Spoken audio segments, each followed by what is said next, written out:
If your dog learns nothing else in its life, the recall is the thing to teach it.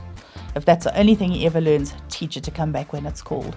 Not only can it save your dog's life, it can also save yours. If you are ever in a situation at home where you have been burgled or you are being burgled and you can call a dog and you've got a nice big boer bull who's going to run around the corner, that dog can save your life. And we also teach him to be handled by other people. So with the veterinary environment in mind and also having worked at a vet, I saw how many dogs came in there that were so stressed. For big dogs, often being placed on a high table is a big thing because we don't pick big dogs up and carry them around like we do little dogs. So they get up there and suddenly they're scared of the height. It's habituating them to different heights, different people, having their paws handled, ears handled, mouths open, temperature taken, and we can use all of our obedience training in that scenario as well. Puppy school is often misunderstood as just a chance for dogs to play together, but the truth is, it sets the foundation for behaviour, confidence, and trust that lasts a lifetime.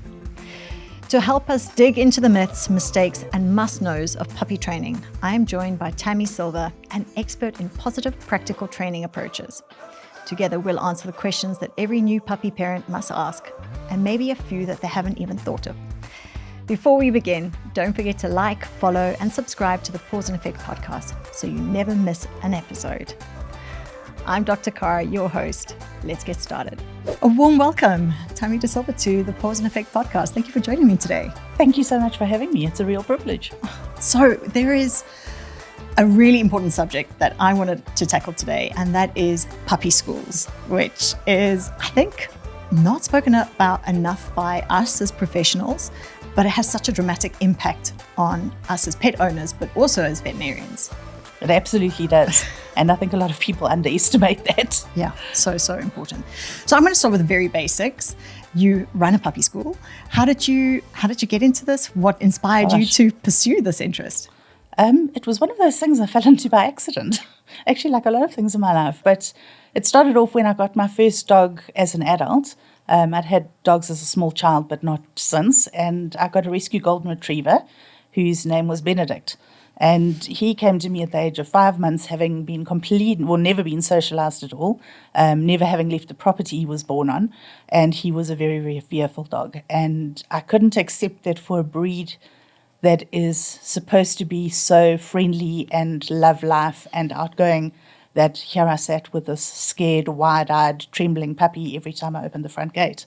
And that encouraged me to pursue further training for him. Puppy school at that stage was already too late for him. He was too old, but I did take him to a trainer. And I loved it. And so did he. And I saw the development of that dog over the next year or two, from this very scared little puppy to a dog who was accepting of the world around him, who enjoyed outings, who I could safely allow off lead in public spaces, knowing I could get him back because I could call him. And I saw how the training opened up doors for that dog that he would never otherwise have had. Wow, that's great. It gave him opportunities he couldn't have had otherwise. And it also then, of course, translated into opportunities for me. I think pet owners, and please correct me if I'm wrong, often tolerate a lot when there are solutions that they could seek. Absolutely do. I mean, even reflecting now, there's a lot that I sort of put up with, the jumping as I get out the car, which really frustrates me. And, you just accept that some of these things are just the dog. Absolutely. Rather than things you can correct. Absolutely. And, there's so many things with dogs that we actually inadvertently train. And this is where a lot of problems come in. I get a lot of people who contact me for issues like jumping up when they get out the car. In fact, that's probably one of the most common things I'm asked. How do I stop my dog jumping up? And puppy school goes a long way, not to teaching the dog obedience, but to teaching the owner to recognize the dog's need, to be able to fulfill that need in an appropriate way and not reward the inappropriate behavior, which is fulfilling the dog's need. So you mentioned, obviously, at 5 months, it was too late for puppy school. Let's then talk about the appropriate age to start thinking about it and to enroll your puppy in puppy school. Perfect. Very good question. A lot of times I get puppies referred to me once they have completed all their vaccinations. And while the vaccination or the initial vaccination course is super important for puppies, That is one of the gaps that puppy school fills, is that gap between complete vaccination, but also that critical socialization period, which we know ends at around 20 weeks of age, so at about 5 months. Puppy school, while it can never provide a completely safe environment from a biological perspective, we know that viruses like parvo and that are everywhere, but it is a safer environment. It's a controlled environment where only vaccinated, what should be, where only vaccinated animals are allowed, only healthy animals are allowed. And we then have that opportunity to start developing our puppies' abilities to cope with outside or external influences, external situations that they might not encounter at home, traffic, rides on cars, different people. And that is what socialization is. It's not about meeting other dogs and being super playful and friendly with other dogs, which a lot of people have that as a perception of it. I think my perception of it, without kind of thinking it through, was always that, it was to teach basic commands to have a good dog. And again, knowing more about puppy school now and the work that I do, it's so clear that there is a lot more to it. It's very different. Yeah. So I focus on life skills for puppies, the basic obedience commands that your puppy needs to know to live safely in your home. The recall is something that so many dogs are bad at. It's one of the easiest things to teach, but it's also the easiest thing to ruin.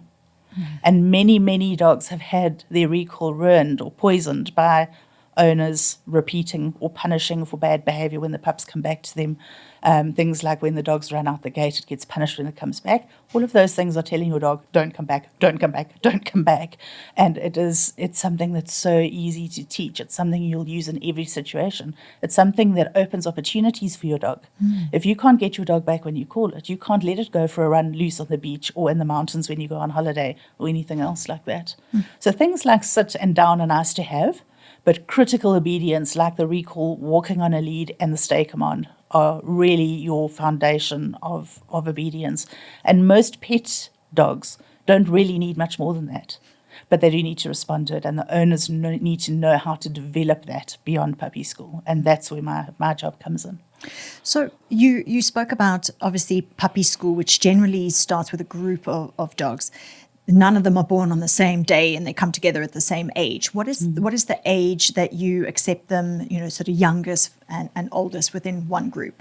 I don't have set ages, but I look at the vaccination status because we know that is very, very important. And also having a dog who is a parvo survivor, I am even more aware of the risks of this. And I never want to be the one responsible for someone's dog getting ill.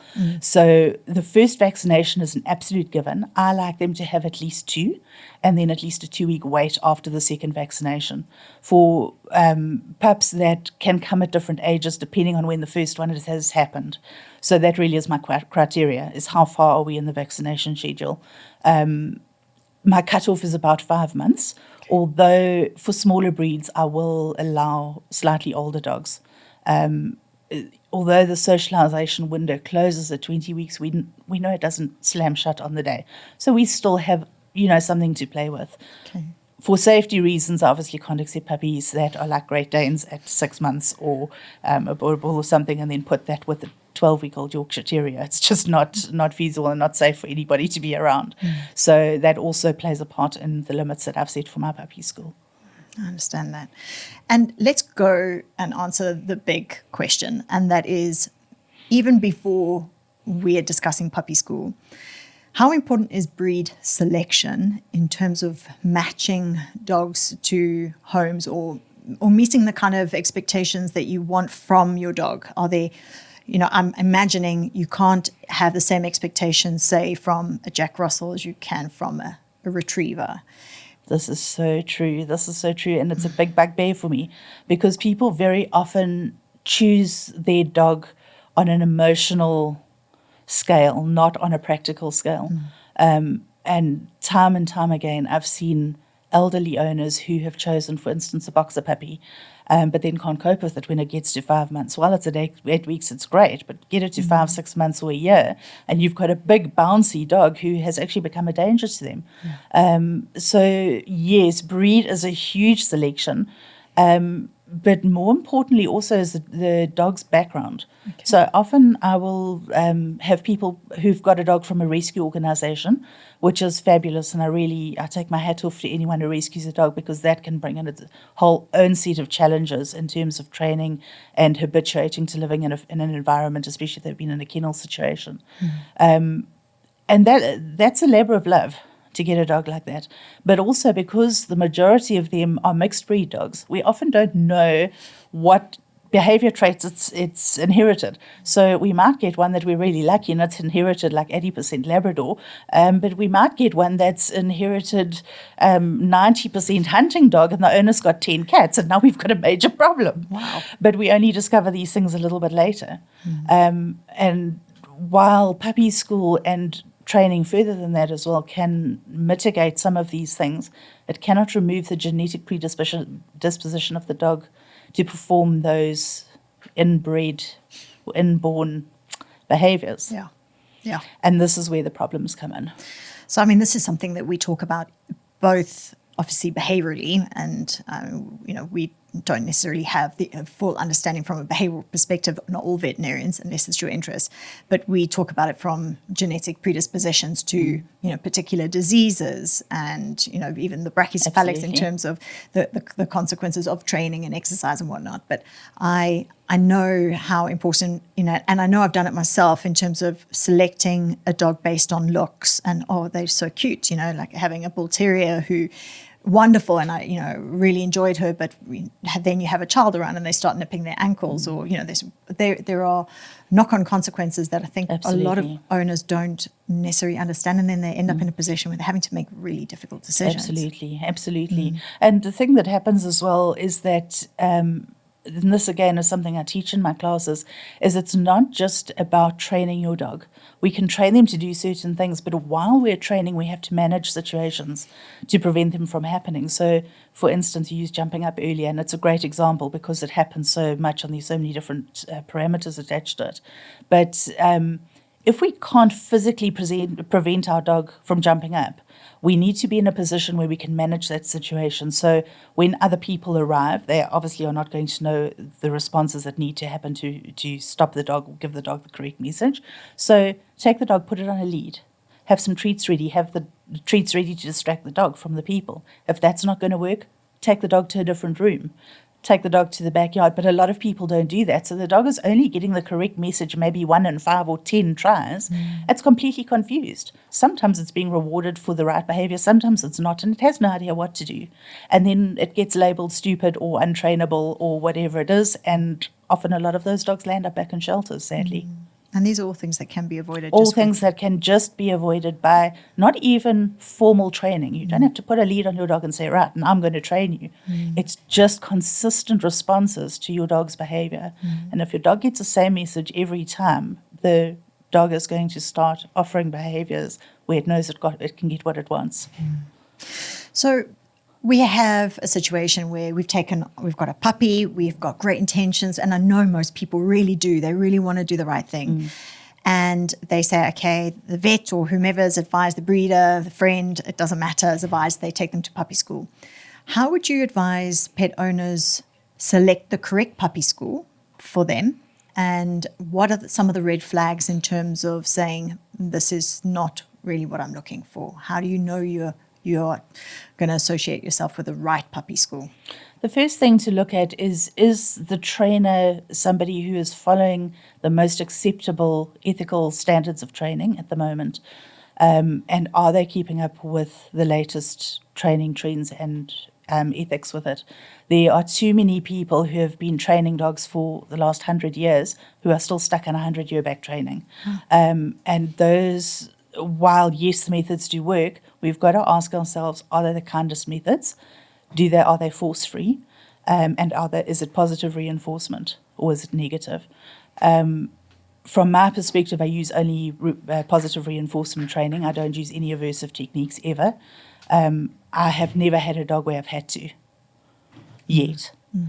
I don't believe I ever will, because these methods are proven. And we've got to look at the ethics. Are we sending the dog out confident, happy to work for us, looking forward to work with us, Or are we training a dog in such a way that he's scared not to do the right thing? That's not what I want from a canine partner. No. I want a dog who wants to be with me. You look at me, I look at you, I see the love in your eyes. Health you can see, love you can feel. Ultra Pet, the science of love. We've done our research. We've probably got some reviews, spoken to people and say this is a great puppy school. What are some of the things that you find owners are most reluctant of when it comes to enrolling their pets? Is it a cost factor or is it a time factor? I think time is a factor for most people these days. But I find people who do enroll generally understand that commitment. I find it useful to have a set course where people know that they're committed for the next 5 or 6 Saturdays, and that's where they're going to be at that time for those dates. But there are other trainers who run a rolling course, and people can join whenever they want or can miss lessons and make them up later. I just find that a little bit disruptive for the way I do my courses. But I think the thing that people resist the most is actually feeding their dogs treats for training, which is so interesting because a lot of people will give their pets treats for free. Okay. I've got a dog biscuit. There you go. You want a biscuit? There's a biscuit for you. And the dog didn't have to do a thing to get it. I would love a job like that. Can you imagine? Absolutely, yeah. Don't have to do So anything for people sweets. often think giving treats for training dogs is bribery, and in fact it is not bribery. It is rewarding the dog and helping the dog make a positive connection between the behavior you asked for and the behavior he offered. And that is where the treats come in. If it's given at the right time, the dog will make that connection. The treats can be withdrawn later because we've already established a pattern in the dog's brain to say, when I did this, I got the thing we wanted. But the important thing with treats is that not to rely on them, because it can be very easy to just, oh, you're such a good dog, you sat, there you go, you get a treat. And then the dog will come and offer you a sit. And he starts eliciting treats from you. They're smart. They're much smarter than we are. So let's not, I'm not going to lose the opportunity to ask about the treats, because I want you to explain what high reward treats mean, because that is a term that obviously trainers use. But also there are some dogs that are not into treats. I mean, it's rare. It does. It happens. But there and are I've some had a dogs, few. yeah. And in fact, my very first golden retriever that I mentioned that I got was like that. Yeah. He would not take any treats outside of the home. So tell us about high reward treats and what you advise in terms of what owners need to come with to that class the first day, and how to manage that reward so that they are not gifting. Yes. And I've had it. I've had people sit with this huge bag of treats and they're just handing them out. I'm Yeah. thinking, wow, I really want some of that KFC. Yeah. But it's a very, very valid question. So I, for the most part, only advise soft or semi-soft treats. I like to use just cooked skinless, boneless chicken breast. For me, that is something that I've never seen a dog refuse. It's low fat, it's low salt, and it's good for dogs that have tummy digestive upsets, which, let's face it, a lot of puppies will if they're given something outside of their regular diet. So we don't want them to go home with upset tummies. And chicken just hits the mark every single time. That's great advice. I Yeah, love it. a lot of people also like to use things like Vienna sausages, polony. I try and advise against that because of the fat and salt contents. It's just, from a health perspective, it's not a good idea to get your dog used to. So chicken tends to be quite a high value reward. And that's brilliant because, let's face it, all of us need high value rewards. Yeah. If we go to work, we expect to be paid at the end of the month. But if we get a check for R5, you're going to be so keen to go back the next month. So true. But if we get paid 50,000, definitely going to be keen. And if you get paid 500,000, you can even work Saturdays. Okay, so it depends on the level of treats. Treats can also work against you because some dogs are so fixated on food that they can't think about anything else. So they tend to not be able to focus on what we're using the treats to ask them to do, especially in the early stages when we're getting them to do things like the down and we're using treats to be able to control their body position into the position we want without forcing them into that position. And some of them just get so beside themselves. You see it especially in dogs that come out of shelter scenarios where they've never known anything other than pellets and might have been historically a little bit hungry. and they lose their minds over it. So then we have to modify it and offer them things they don't really like quite as much as the chicken. But yeah, for me, chicken is a winner. And if they don't like food, tell us about your situation with your dog that refused. So those. that was always an interesting one. And let's face it, all dogs have to like food, because if they don't eat it, they're not going to survive. So we know that those dogs do eat. But we've got to find out what do those dogs eat. Not all dogs have the same taste, just like us. Some of us love sweet stuff, some of us don't. And we've got to find out what works for that dog. But you might have a situation like I did, where in one situation your dog will take treats and in another it completely won't. And usually that comes down to stress. So if an animal is feeling completely stressed, it will lose the ability or lose its appetite and not want to eat. It's so overwhelmed by the environment it finds itself in that it can't apportion any extra attention to the food you're offering. So usually with those kind of dogs, I will work very closely with the owner to try and relax that dog, to try and give it some distance from the others or identify what is stressing the dog and remove that stress or make the distance bigger. That is often very, very helpful. And when the dog starts to relax, very often they do start taking treats. Some dogs love to work for a toy, and that is an absolutely brilliant alternative, especially when we're transitioning from treats to no treats, to offer a toy or a game. And it's one thing I teach in my intermediate class is to create a love article. So one toy that your dog doesn't have access to all the time, but only comes out when you're having a real good time with your dog. You're playing, they're running, it's high energy, it's exciting. And then at the peak of that excitement, that toy disappears. And I can guarantee you the next time it comes out, that dog is going nuts for it.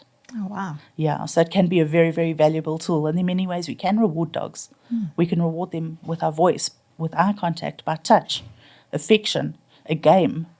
So treats are not the be-all and end-all. They're nice to have, but they're not essential. Yeah. And what is your opinion on clicker training? Because I'm talking from personal experience. When I had a puppy and went through, I found that whole clicker training really I just didn't get it. Yeah. Do owners generally struggle? Is that something that is just... Personally, I have never used clicker training in my training because owners struggle. Yeah. It's already a lot to try and handle a puppy's lead and the treats and dispense them at the right time and focus on where your dog is. And now to add a clicker to that mix, it becomes very difficult. Essentially, clicker training is positive reinforcement training. All it is it's adding a sound marker to the dog's behavior. So that was what I teach with the owner's voice. So I will tell the owner, when your dog has performed the behavior you've asked for, tell it something. Good dog. I use the words yes or good job for my dogs. So they know that when they hear those words, yeah, I've done the right thing, and then either a game's going to follow or a treat, or we're going to work a little bit, and then we're going to have some fun later. So they know something good is coming after that. So let's talk about my view of puppy school, and I want you to correct me if I'm wrong. But there is attending puppy school and having the ability for someone to show you how it's done. But a lot of the work has got to be, like you say, reinforced or be done at home, and there's got to be a learning in terms of the owner. Is puppy school more about teaching the owner or teaching the pet or the dog itself? Oh, it's 99% teaching the owner. Okay. And it's often the hardest part. So how do you good boy or good girl the owner? Chocolate. No, most people are very receptive to it. Generally, if people have chosen to come to puppy school, it's because they're open to being taught and being helped. Yeah. I do find, though, that working with children and their puppies is a lot easier than adults. Because children generally having attended school, they are conditioned to actually listen and take instruction. Whereas a lot of times owners will come in and be like, I know how to do it. I'll do it. I'll get it right. But actually, they don't really know what they're doing. That's so interesting. So children are very receptive to it. So it's well worth, if you have a family member who would take on the training, for that person to actually be in charge of it? Or do you ever have families coming together to learn? I like to have the whole family coming together, or at least attending some of the sessions, because that dog has got to live in a household with all the family members. All the family members need to know how that dog responds and what it responds to and how to get that response. So it's really important, with the exception, obviously, of very small children. Generally, children under about 6 they lose interest pretty quickly, but I do make an effort to involve them in the classes, and I teach them some appropriate games to play with their puppies that are not chasing, wrestling, biting games that are going to become problematic. So let's talk in your program, because I know programs vary. What you mentioned some of the things, because owners latch onto, by the end of this course, your puppy should be able to do the following things. Yeah. What are some of the things that you try and teach owners to teach their, see how clever I'm like, to teach their pets when they go home to do? So the first thing we teach, and the very first lesson, there's only 2 things they learn in the first lesson, and that's the recall. If your dog learns nothing else in its life, the recall is the thing to teach it. If that's the only thing he ever learns, teach it to come back when it's called. Not only can it save your dog's life, it can also save yours. If you are ever in a situation at home where you have been burgled or you are being burgled and you can call a dog and you've got a nice big burble who's going to run around the corner, that dog can save your life. I've heard it over and over again. If your dog doesn't care when you call it, you're going to be sitting there on your own. So that is really, really important, and it's also difficult to get right in the beginning. Also easy to ruin. So we start with that in the beginning. The second thing I teach in that class, and it's repeated right through the course, is to teach your dog to be calm. Oh. Too many people arrive with puppies that are over the top, they're overwhelmed, they're overstimulated, they're overexercised, and you can get nothing from a puppy who can't learn calmness. So how do you teach that? Oh, food. Mental stimulation using food is invaluable for young puppies. It's because they've got so many energy. I often have people coming to me and say, you know what, I've got this dog and I have to take it for 3 walks a day just to get 5 minutes peace to watch TV because it never stops. And often the issue is that puppy has become so used to surviving on that adrenaline hit by going for a walk. Wow. He can't settle. He's not getting enough sleep. He's wired. He's completely over the top. And you'll find those are the puppies that are destructive, that behave badly, that are jumping up, that are biting, that are grabbing things, that are pulling washing off the line. Those are the pups that have never learned to self-soothe. So self-soothing is really important, and we do that a lot using food. Wow. Yeah. So it's things so like licky mats, chew toys like Kongs, sniffing activities like scatter feeding, all of those things are so valuable for young pups. And I've proved it. I'm not ashamed to say I experiment on my own dogs because it is within recommended with techniques that have been proven. But I try it. Every time I personally get a new puppy, I try different things with them and see the effect that it has on them. And it's worked over and over again. Yeah, so important. Like you say, I mean, even to be able to use the example of if you've got a burglary at home, but if you want to go to a restaurant, you want to take your dogs to have the ability to have them settle down next to you. You don't want to tie your dog to the table and the next thing it sees something and takes off after a bird. It's you want to be able to open your world to your dog. It is a family member, and you want to be able to treat it as such. So give us some of the other things that you teach. We teach basic obedience. So I teach the sit, down, and stand commands. We teach loose lead walking, not necessarily heel work, but just walking on a loose lead. So again, sniffing is a really important thing for your dog to assimilate information about his environment, and it's something that should never be denied to them. But at the same time, you don't want him smelling things on a lamppost 10 meters away and then dragging you off to there, especially when he's 90-kilo bull mastiff or something like that. It's fine while they're 8 weeks old, but later it doesn't become such fun. And it's a reason why people would stop taking their walking dogs. Exactly. So that is a really important skill. And we also teach them to be handled by other people. So with the veterinary environment in mind, and also having worked at a vet, I saw how many dogs came in there that were so stressed. And a lot of it was not just because they were in an unfamiliar environment, but because it was unfamiliar people. For big dogs, often being placed on a high table is a big thing, because we don't pick big dogs up and carry them around like we do little dogs. So they get up there and suddenly they're scared of the height. Yeah. So it's things like that. It's habituating them to different heights, different people, having their paws handled, ears handled, mouths open, temperature taken. And we can use all of our obedience training in that scenario as well. We get the dog to sit on the table, down on the table, stand on the table for his temperature. Lying on his side is something a lot of dogs really don't like, or on their backs. I'm sure you've seen dogs go crazy when they're restrained in that position. So that is something we teach as well. Because the more a dog can accept that, the easier veterinary treatment is going to be later for everybody concerned. And I mean, I'm talking now from personal experience because you brought Marco in to see me. the difference it makes when you have a dog that is manageable on a lead and can listen to some basic commands in the consult room and, like you say, doesn't react. I mean, there are some breeds where it doesn't matter how well trained your pet is. If they're sore or there's something you're going to do that may elicit a response like a bite, your vet will still pop on that muzzle, which is far worse looking than it is for them. Absolutely. But it just allows us to examine them correctly and get the information that's required, which I think owners don't always realize how important that is for us. Absolutely. So having a dog that doesn't want to be touched, and I mean, I'm now referring to security dogs and police dogs, where you have a situation where you get very little information until they've been sedated.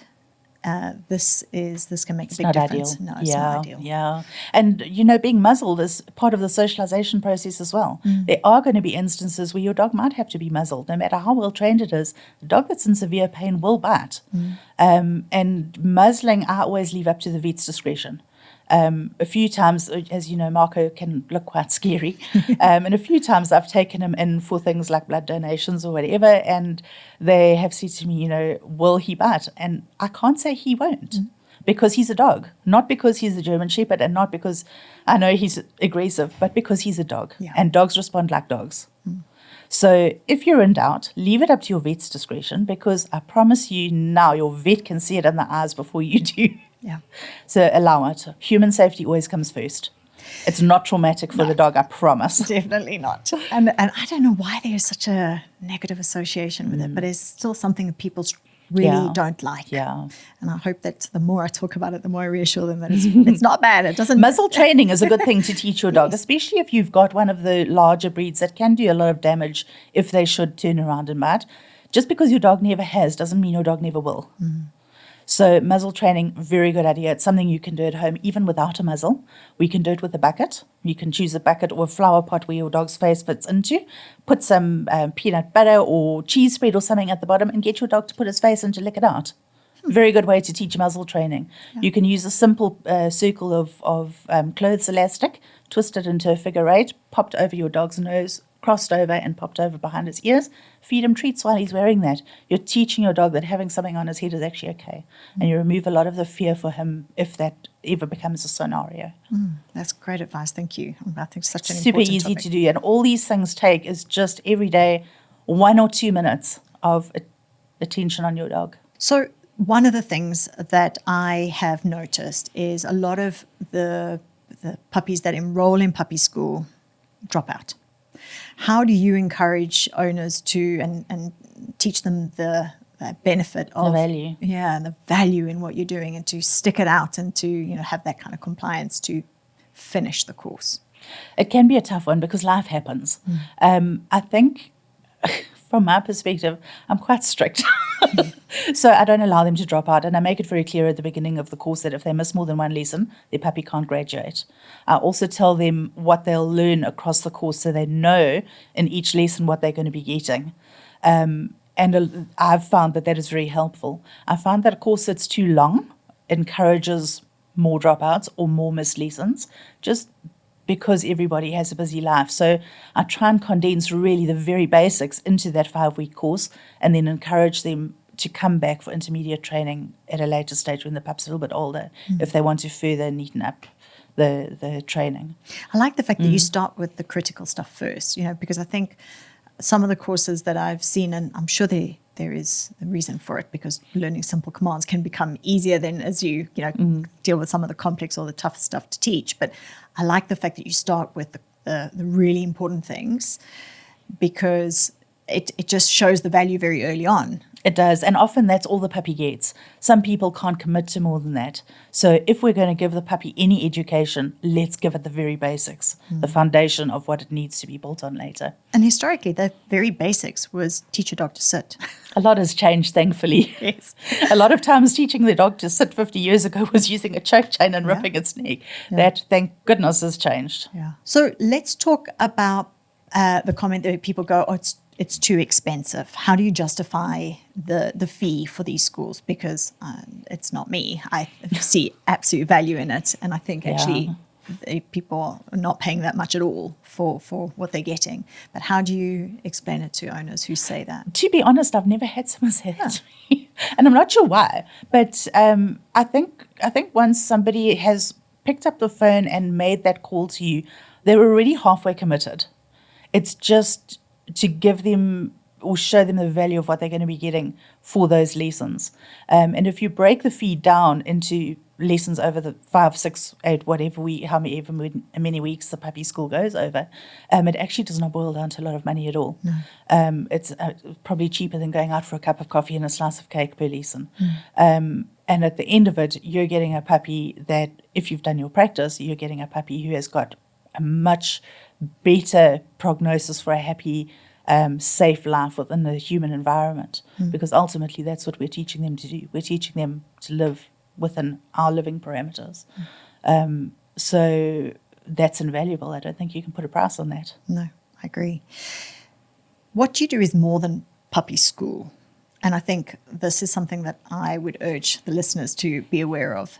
There are a lot of things that happen when you introduce a new pet to your household, whether it be a rescue, a young dog, a puppy at 6 to 8 weeks, 12 weeks, hopefully when they've left the right stage from the breeder. And owners often need to tap into your knowledge when incidents happen or things come about that may not have happened with a previous dog. How often are you finding that they are utilizing you for, like, oh, they keep messing in the house, for example, or my other dog is struggling to accept this one, and the benefit of puppy school is more than just the commands or the teaching that happens? A lot. And often, in fact, the calls that I get for puppy school were not originally for puppy school. It was, so-and-so's recommended you because I'm having trouble with whatever it might be, puppy jumping on an older pet, puppy chasing a cat, or whatever it is. But often puppy school is either the solution or a partial solution for that. Things like all puppy problems, like house training, destructive behavior, sleeping issues, all of those things are covered within puppy school. So it's pretty comprehensive in terms of the amount of information you get. In fact, sometimes I think I give them too much information. So I just hope a lot of people can take that away and remember it. But I have very often had people phone me way after the puppy course and say, you know what, I never had this issue while we were at puppy school, but this has come up. Can you help with it? I've currently got a lovely lady I'm in communication with who has got a pup who is starting to exhibit unwanted, unfortunately, breed traits. And we're making decisions about further training and possible life changes for that puppy. So I do hear a lot of it, but the best ones for me are when I get a call from someone who's brought a puppy to me before and they say, we've got another one, can we come? That for me is the biggest compliment, is that they want to come back, because I know they've enjoyed it. I know obviously their previous puppy has enjoyed and benefited from it, otherwise they wouldn't be repeating the same thing. And I try to make the lessons fun. I try and keep a sense of humor. And let's face it, dogs keep you humble. You can never get too big for your boots if you've got a dog. No. So I do try and embrace that and also encourage people to bend the rules. You know, a lot of puppy training is about having rules and routines, which are all beneficial for the puppy. But, you know, they're with us for such a short time. Sometimes you've just got to break the rules. So what do owners need to get ready from a practical perspective? And we spoke a little bit about the rewards, but include that in your list, to attend puppy school. I like them to come with whatever they have. From an equipment point of view, bring what you have to the first lesson, and I will then advise them further. The only strict rules I have are, firstly, no retractable leads, no choke chains, and harnesses for brachycephalic breeds, just because of the throat and eye issues. But other than that, I say bring what you've got and I will advise you further, because no two dogs has the same need. Some dogs do best on a flat collar and a lead. Some dogs do better on a harness.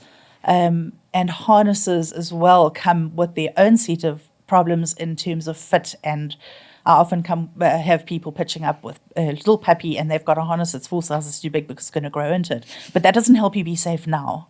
So the thing I could say to puppy owners is that be prepared to spend money, because you are going to spend a lot of it with the puppy, and be prepared to buy over and over again as your puppy grows, especially with large breeds. How frequently do you talk about some of the things like crate training? Let's have a conversation about whether you think crate training is beneficial or not. Personally, I'm not a huge fan. I liken it to having children. As much as you want to, we don't go and shut them in a cage when they're naughty. And the same thing applies to puppies. Puppies need supervision and they need attention. And the bottom line, to be really blunt, is if you can't give that, don't get it. Crate training definitely has a place, but it's too often not used in the correct way by people, and that is why I don't recommend it. I've got to think about what someone might do with the information I give them and how it might be misconstrued and affect the puppy's welfare. And that's why I choose not to advocate crate training, except in certain circumstances where I will apply to one individual who I will remove from the class and explain why. I don't believe that they should be shut in a cage while we can't supervise them. However, I don't mind the concept of them being limited to a certain space for their own safety and also for issues like house training. It makes that kind of thing easier. But too often I've heard of people shutting dogs in a crate for the entire day while they were at work from 6 a.m. till 6 p.m, and then wondering why the dog's going crazy when they come home and let it out. And it just doesn't sit well with me. I want my dog to have as much freedom in my house as I do. Yeah. Obviously, and to be with you. Exactly. The bond exactly. Exactly. You know, and dogs, people often don't understand how deep a dog's emotions are. And that is often what is the driver behind a lot of their behaviors. So sometimes when dogs, and especially young puppies, are feeling fearful, they will derive comfort from being close to you. If you think about a dog in a thunderstorm, often they'll want to come and just sit close to your leg or sit next to you on the couch. It's not because they're breaking the rules or they're being wusses or they're being wimps. They're actually scared and they're looking for comfort. Should we be denying that?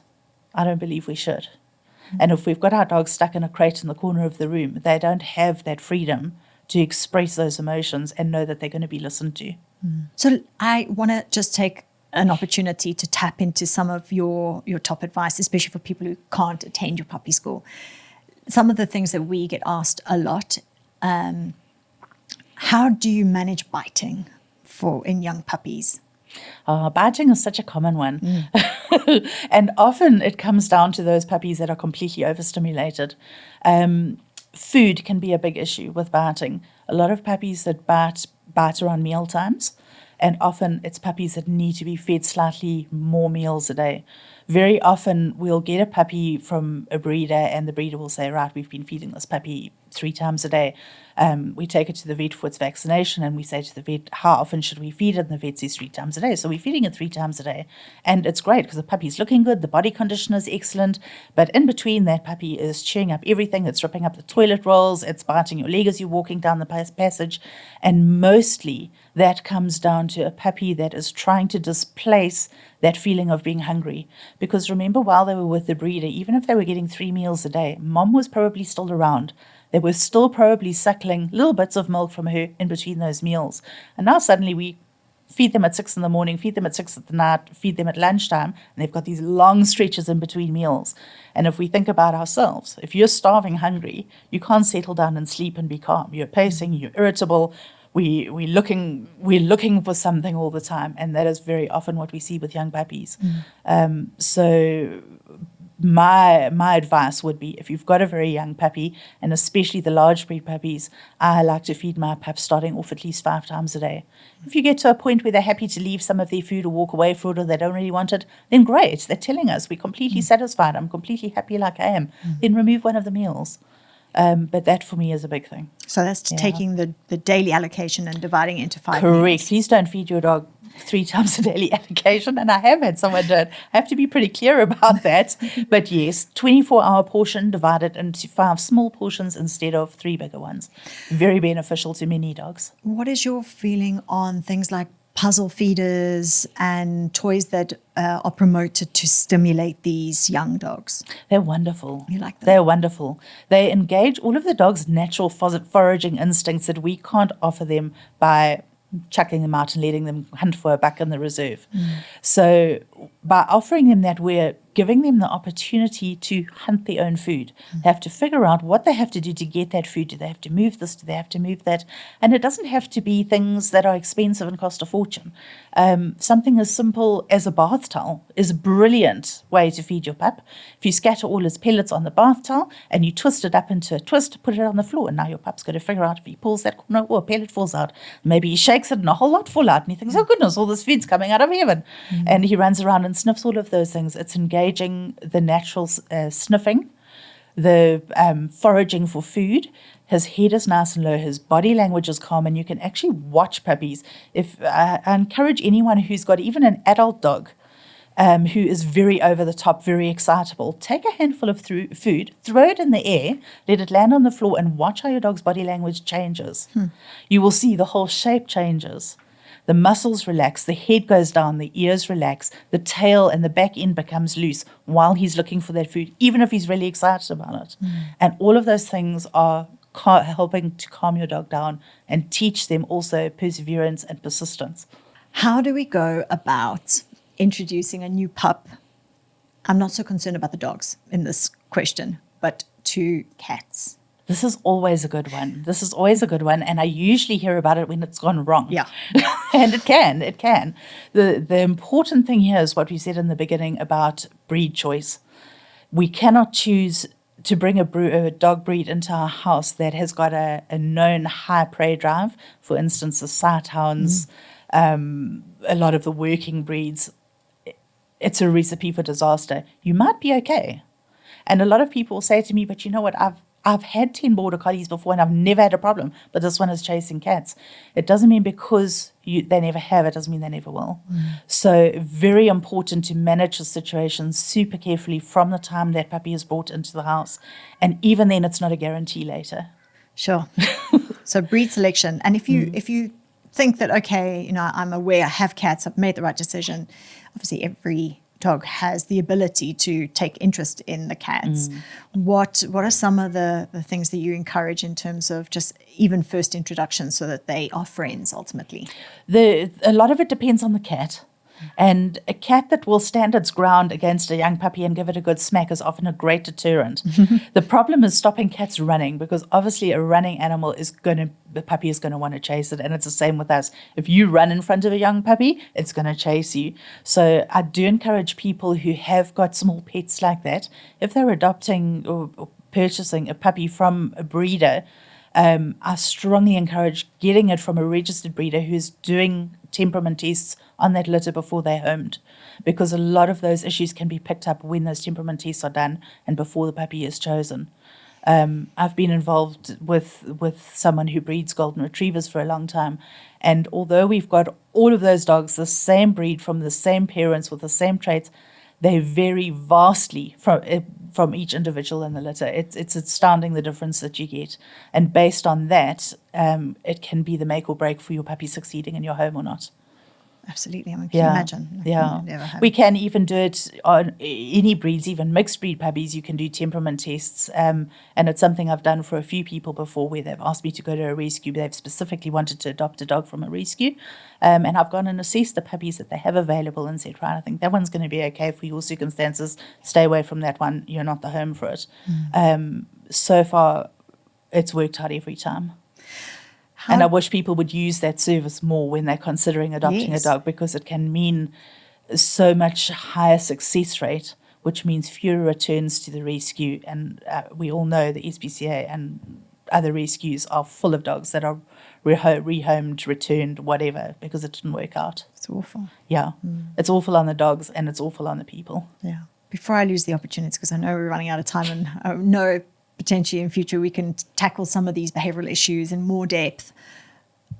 How do we not have a dog? And I know you're going to say first thing, so I'm going to preempt this, that breed is a big part of this. But how do we not encourage our dogs to bark? Because this is something that I know people moving into estates or having young families, this can have a major impact on neighbors and relations like that. How do you to encourage your pets to not be barking at the monkeys, the people passing by, anyone at the door?